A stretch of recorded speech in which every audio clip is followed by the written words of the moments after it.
힐링가족 여러분 안녕하세요. 여러분 이번에는 대신자산운용 황호봉 본부장님 모셨습니다. 본부장님 저희 힐링가족 여러분들이랑 인사 부탁드리고요. 어떤 일 하시는지 구체적으로 소개를 길게 이야기 한번 부탁드립니다. 네, 알겠습니다.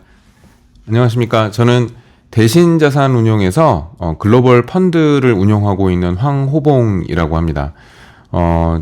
이제 글로벌 펀드라고 하면은 이제 보통 쉽게 생각하시면 그냥 미국의 주식에 투자하는 이제 펀드라고 생각을 하시면 될 것 같고요. 이제 조금 자세하게 말씀드리면 저는 여러분들 같이 이제 일반 개인 투자자들뿐만 아니라 우리나라의 이제 연기금들, 그다음에 공제회들, 그다음에 일반 큰 법인들, 이제 이런 법인이나 단체들의 자금도 제가 받아서 그 이제 펀드로 꾸려가지고 이제 거기서 그분들이 원하는 그 목적에 맞게 그렇게 운용을 하는 일을 하고 있습니다. 뭐 주식뿐만 아니라 뭐 채권도 하고 있고요. 그 다음에 이제 뭐 원자재 선물 이렇게도 하고 있습니다. 또 이제 큰 이제 기관에서는 이제 저희한테 이제 돈을 맡기실 때 저희가 운용하는 것뿐만 아니라 해외 운용 잘 하시는 분들을 찾아가지고 이제 그분들을 연결해서 그분들이랑 같이 운용하는 그런 이제 재간접 운용이라고 얘기를 하죠. 그분들한테 돈을 맡겨서 이제 저희가 모니터링하고 이제 같이 운용하는 이제 그런 운용하는 시스템을 저희도 같이 하고 있습니다. 그래서 조금 복잡한 일을 하고 있기는 한데 쉽게 생각하시면 미국의 애플이나 테슬라, 그다음에 뭐 스타벅스 같은 기업에 투자하는 일을 주로 한다. 이렇게 생각하시면 될 것 같습니다. 네, 그 본부장님 자산 운용사시잖아요. 네. 그럼 실례지만 포지션으로 따지면 우리는 개인 투자자고, 네. 완전 그러니까 나름 전문가, 네. 완전 기관급의 이제 그 자산 운용을 하시는 분이시잖아요. 그 혹시 대신 같은 경우는 자산 운용 규모가 실례지만 어느 정도 혹시 되나요? 저희는 한 10조가 조금 안 됩니다. 예, 10조가 조금 안 되고요. 네네. 이제 뭐 저는 이제 예전에도 이제 다른 회사에도 사실은 이제 있었는데 이제 이전 회사에서는 한 60조 정도 이제 50조, 60조 정도 이제 운용을 했었던 이제 그 하는 회사였었고, 예, 이제 뭐 저희 부서에서는 지금 뭐 한 1조 조금 안 되게 운용을 하고 있고, 이제 예전에 이제 운용을 했었던 규모는 한 2조 정도 조금 안 되게 그렇게 운용을 좀 했었습니다. 네. 와, 그 어마어마한 자금을 운용하고 계신데 우리 그 구독자분들한테 오늘 많은 정보 이야기 부탁드립니다. 네, 그렇게 하겠습니다. 최근 이슈 이야기가 있어서 하나 좀 여쭤보고 시작할까 해요. 예. 그 촬영일 날짜로 오늘 네. 아침에 이제 미국이 금리를 동결했는데, 네. 저 사실 잠 안 자고 그 이제 시장 보면서 네. 편집하면서, 예. 그다음에 그 FMC 라이브 그 네. 한경에서 해주던잖아요. 네. 그거 들으려고 딱 했는데 그 지수가 조용하다가 동결하자마자 갑자기 막 올라가더라고요. 네. 저번 동결하고는 완전히 느낌이 달라졌는데, 네. 그 금리는 동결했는데도 시장은 폭등을 했잖아요. 네. 같은 동결도 이렇게 해석하기 나름인가 봐요. 네. 시장 방향 앞으로 어떻게 됐는지, 또 어제는 왜 이렇게 해석이 이렇게 돼서 폭등을 했는지 네. 의견 한번 부탁드립니다. 예. 사실 이제 저번이랑 이번이랑의 차이점은 기대는 사실은 똑같았어요. 기대는 사실은 똑같았고, 근데 이제 투자자들이 이제 주목을 했던 거는 3월, 6월, 9월, 12월 달에 나오는 점도표에 이제 많이 이제 집중을 했었죠. 그게 사실 이제 저는 이제 금융위기 이전서부터 이제 시장을 봤었는데 2012년도서부터 점도표라는 거를 만들어서 시장에 내놓기 시작했어요. 그게 굉장히 좋죠. 왜냐하면 19명의 현인들의 이제 생각을 여과 없이 사실 이제 점으로 찍어가지고 보여주는 거기 때문에 아주 유심히 볼만합니다. 근데 그렇다고 해서 이제 그게 확실한 이정표는 아니에요. 근데 지금 상황에서 봤을 때 그분들이 생각하는 길이 요 정도다라는 거를 알 수 있는 거였는데, 이제 지금 이제 중요한 거는 변곡점이잖아요. 이제 금리 인상이 거의 다 끝났나? 뭐 끝나지 않았나? 이제 이게 애매한 상황이고, 내년에는 내릴 것 같은데 혹시 안 내리면 어떡하지? 이제 이렇게 변곡점에 서 있는 상황에서는 굉장히 사실 중요했던 거죠.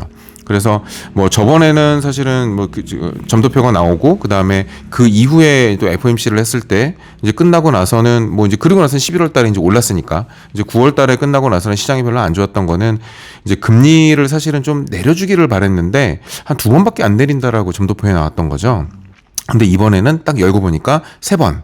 이제 내리겠다라는 게 나오니까 이제 그때서부터 시장이 뜨기 시작했어요. 근데 이제 그 전서부터 분위기가 좋았던 거는 이제 생산자 물가 나오면서 괜찮아가지고 이제 거기서 이러면은 금리를 이제 더 이상 못 올리고 이제 내리겠네라는 이제 그런 생각이 있었고 거기에 이제 점도표가 나오니까 굉장히 좋았고 그리고 이제 파월 의장이 나와서 완전히 이제 그 왕 비둘기의 모습을 이제 보여주는 바람에 그러면서 시장은 굉장히 많이 환호했다고 저는 생각을 합니다. 네. 개인적으로 저도 어제 지수를 좀 지켜봤는데 네. 저희는 아무래도 지수 중심으로 안전한 투자를 이야기하니까 네. 또 이제 S&P 500이나 나스닥 말고도 네. 예를 들어서 뭐 그 예전에 한번 폭락했던 뭐 중소기업 은행 뭐 지수 같은 거, 네네네네. 뭐 중소기업 바이오테크 같은 거, 네네네. 와 어제는 대장주보다 중소기업주가 진짜 많이 올라갔더라고요. 네, 그동안 많이 안 올랐었으니까, 그렇죠. 예, 이제 그런 주식들이 좀 이제 많이 오른 거고, 그리고 이제 금리가 낮아진다라고 하는 건 사실 이제 투자를 쉽게 말씀을 드리면 성장과 금리의 싸움이에요. 이제 성장과 금리를 어느 쪽에다가 포인트를 둘 거냐라고 이제 생각을 하는 건데,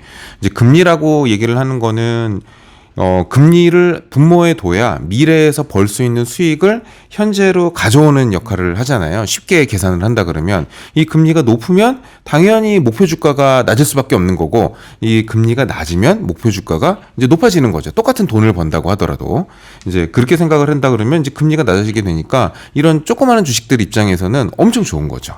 이제 그동안 굉장히 힘들었고 그리고 또 두 번째로는 미국에서는 사실은 이제 유럽은 사실 이제 기업들이 이제 자금 조달을 할 때 은행을 많이 써요.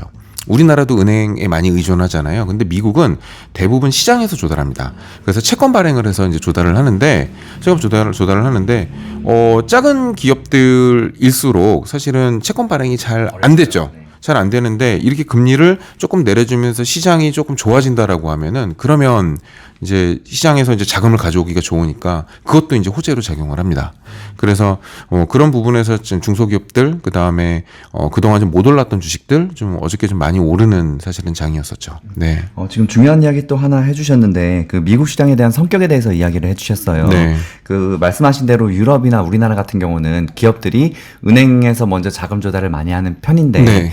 미국 같은 경우는 워낙 전 세계에 많은 돈들이 기업으로 흘러들어오기 조금 유리한 시장이잖아요. 네. 그래서 그런지 은행보다는 아무래도 이런 채권이나 또 주식들로 인해서 네. 자금을 많이 빨아들일 수 있다. 네. 예. 미국 주식의 그 제일 매력이자 장점이 아닐까 싶죠. 네, 맞습니다. 이런 이유 때문에 그런지 와 어제 그래서 제가 지수를 좀 지켜봤는데 대장주보다 중소형주 이렇게 올라가더라고요. 네, 네. 그걸 들어갔어야 되는데.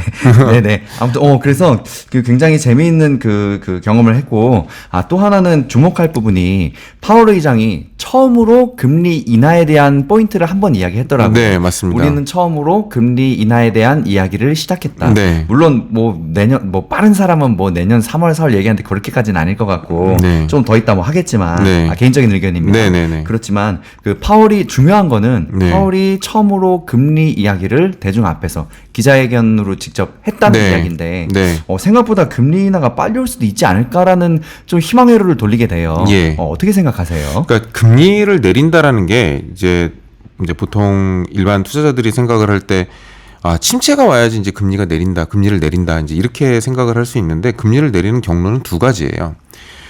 침체가 와서 이 침체를 빨리 잡기 위해서 금리를 급격히 낮추는 경우가 있고, 그 다음에 이제 금리를 정상화시키는 경우가 있죠.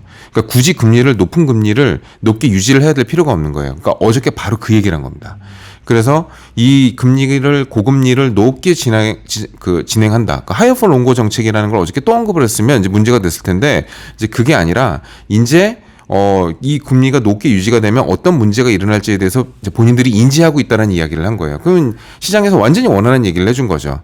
하지만 이제 매번 다시 한번 검토를 해야 되고 이제 똑같은 이야기를 이제 뒤에 반복을 하긴 했지만 기조가 바뀌었다라는 거는 충분히 확인할 수 있었다라고 이제 생각을 하고 있고 이제 그 부분이 시장에는 딱 이제 원하는 이제 그 답을 준 거죠. 그러니까 굉장히 많이 환호를 했던 거고 이제 이 분위기가 그래서 이제 좀 계속 지속이 될 거냐라고 하는 부분은 근데 이제 조금 고민을 좀 해보긴 해야 돼요.